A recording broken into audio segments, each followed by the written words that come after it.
Et voici venu le temps de la nouvelle lune en Vierge que nous allons étudier ensemble. Alors, cette nouvelle lune en Vierge aura lieu le 23 août à 10h06 à La Réunion, 8h06 pour la France métropolitaine et la majeure partie de l'Europe. Et c'est une nouvelle lune en Vierge qui va se passer en 2 temps. Pourquoi? Parce que nous allons avoir exceptionnellement cette année 2 nouvelles lunes en Vierge.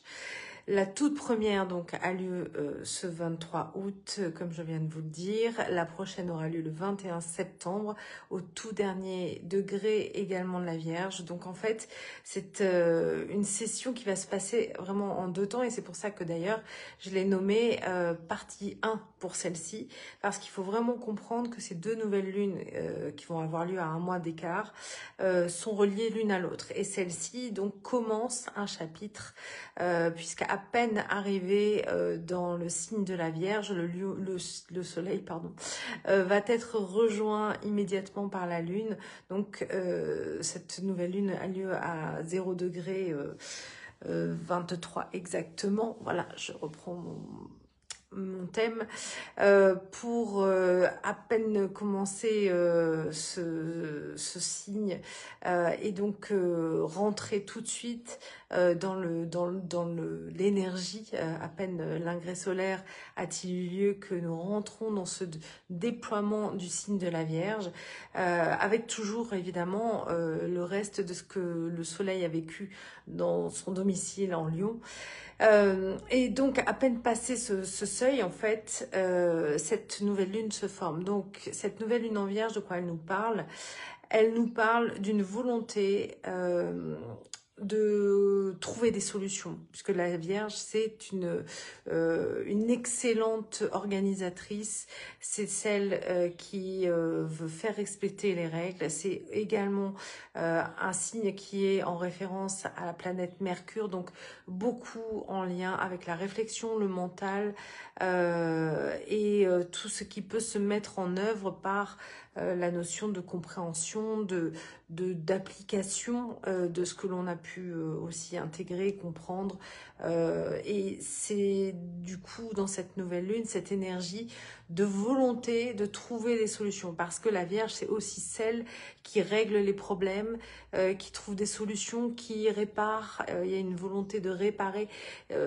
C'est pas la Vierge pour rien, parce qu'on dit aussi que la Vierge, son but ultime, c'est de trouver la pureté totale et intégrale de son essence, mais évidemment c'est impossible dans l'incarnation, mais de manière inconsciente, c'est ce qu'elle recherche en fait, la Vierge. Elle veut toujours trouver la pureté, donc c'est vrai qu'elle cherche toujours à devenir quelque part irréprochable, à trouver les meilleures solutions possibles, et c'est ça son objectif. Mais on va voir qu'il y a des petites tension, on va dire, avec notamment Saturne. Alors Saturne va être une planète importante justement dans ces 2 nouvelles lunes, parce que lors de cette première nouvelle lune, Saturne se retrouve partile. Alors partile, ça veut dire que c'est au même degré, donc ça veut dire qu'il est à 0 degré également, lui du signe du Bélier.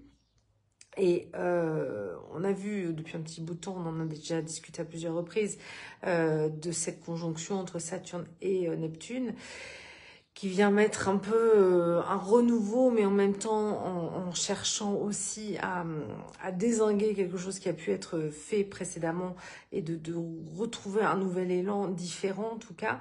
Et Saturne donc est proéminent dans ces deux nouvelles lunes. Alors, évidemment, je fais pas la nouvelle lune dans un mois, mais vous verrez que elle a aussi son importance. Et c'est vrai que du coup, il y a cette volonté de trouver une manière de fonctionner, une manière de trouver un ordre intérieur ou extérieur dans la vie personnelle et dans la vie sociétale externe, pour que cela fonctionne pour nous. Mais en fait, ce que l'on voit, c'est que cette nouvelle lune, elle est très en tension, et notamment avec toutes les planètes impersonnelles et aussi Saturne. Donc en fait, il y a ce qu'on appelle des quinconces.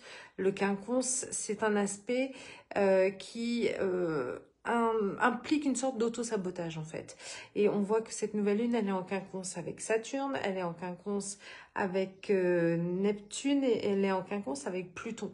Donc des planètes qui sont à la fois, qui agissent en tout cas pour Pluton et Neptune de manière impersonnelle et donc en lien avec l'inconscient. Et pour le coup, cette volonté de gérer les choses par le mental, la réflexion et la volonté que la Vierge implique, quelque part va aussi à l'encontre de ce que l'on peut intégrer de manière inconsciente. Il y a pour moi dans cette nouvelle lune une sorte de dualité entre la volonté, le mental, une sorte de persuasion, de volonté de contrôle et de ce que l'inconscient essaye d'implémenter à travers l'intuition, à travers ce qui peut aussi émaner par les rêves, les choses comme ça. Et là, pour moi, il y a une dualité durant cette nouvelle lune entre justement l'intuition et l'intelligence ou la compréhension en tout cas. Comme si à partir du moment où cette nouvelle lune se met en place, il y a une volonté de maîtrise, de contrôle qui est à l'opposé en fait de ce que quelque part l'univers essaye de mettre en œuvre. Et c'est pour ça qu'il y a ce conflit d'auto-sabotage, parce que cette volonté de contrôle, de maîtrise, en lien justement aussi avec Saturne, ne fonctionne pas en fait à travers le mental et fonctionne normalement à travers l'intuition. Et c'est pour ça qu'on va se retrouver dans cette dualité à cette nouvelle lune. Il est possible du coup que on soit en conflit intérieur avec des volontés de mettre en œuvre certaines choses et parallèlement des intuitions fortes que l'on peut avoir, mais où on va se dire que non, cette intuition finalement elle n'est pas juste, etc. Il est possible qu'on se retrouve tout un chacun dans cette dualité de est-ce que je dois suivre mon intuition ou est-ce que je dois suivre ma réflexion, mon raisonnement logique, etc. qui est très fort chez la Vierge puisque vraiment elle est reliée au Gémeaux.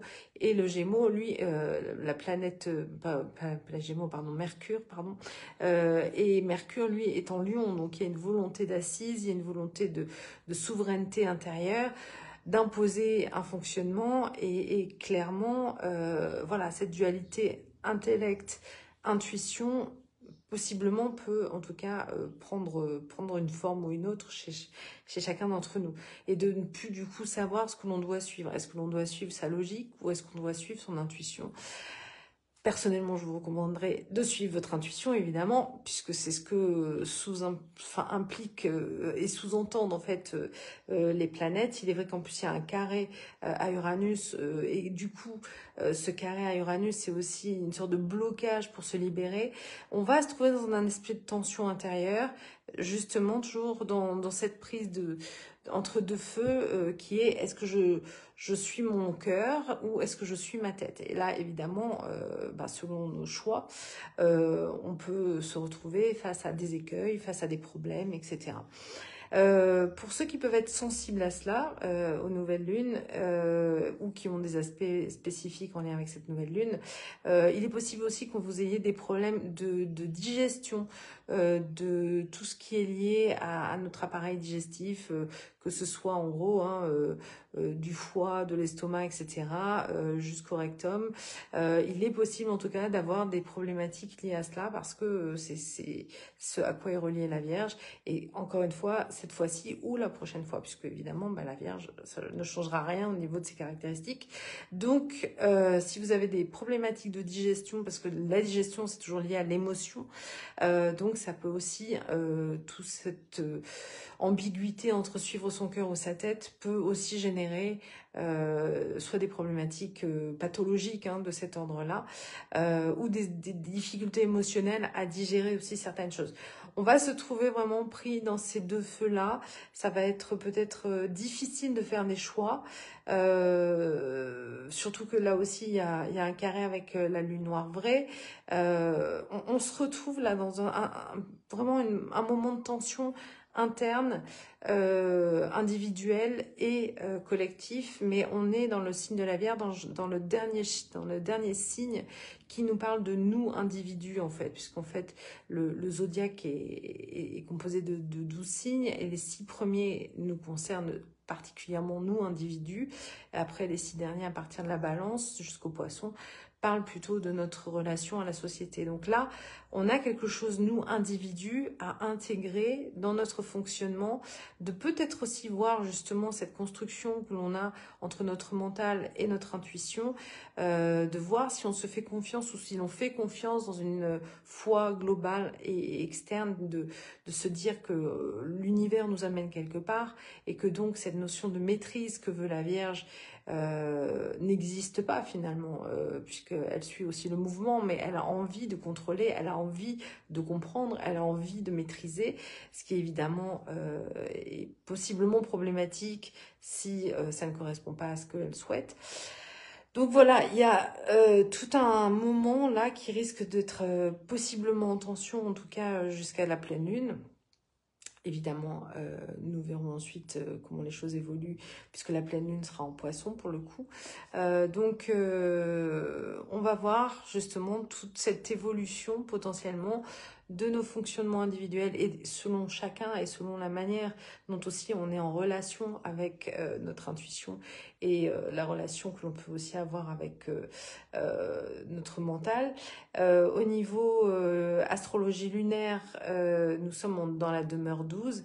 La demeure 12, pour faire simple, c'est un moment initiatique qui parle aussi d'un changement potentiel, d'une sorte de bascule, de la mort initiatique de quelque chose.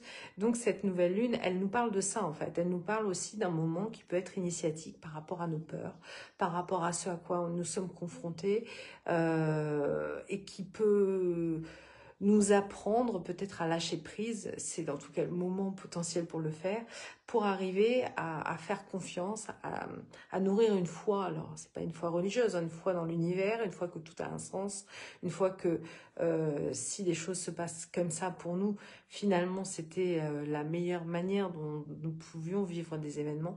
Donc, pour le coup, il y a vraiment aussi, pour accompagner ça, tout un, pour moi, une sorte de processus intérieur, en tout cas à nourrir sur le fait que ce ne sont pas nécessairement des problèmes auxquels nous allons être confrontés, mais plutôt des challenges, plutôt au lieu d'envisager ça de manière négative, de se dire tiens, vers quoi la vie veut-elle m'emmener et qu'est-ce que moi j'ai à trouver à travers ces potentiels-là. Donc voilà, je vous offre des pistes de réflexion, vous les prenez, vous ne les prenez pas, mais qui peuvent en tout cas vous aider à comprendre ce dans quoi nous sommes remués, parce que encore une fois, les acteurs de cette nouvelle lune sont des acteurs très costauds.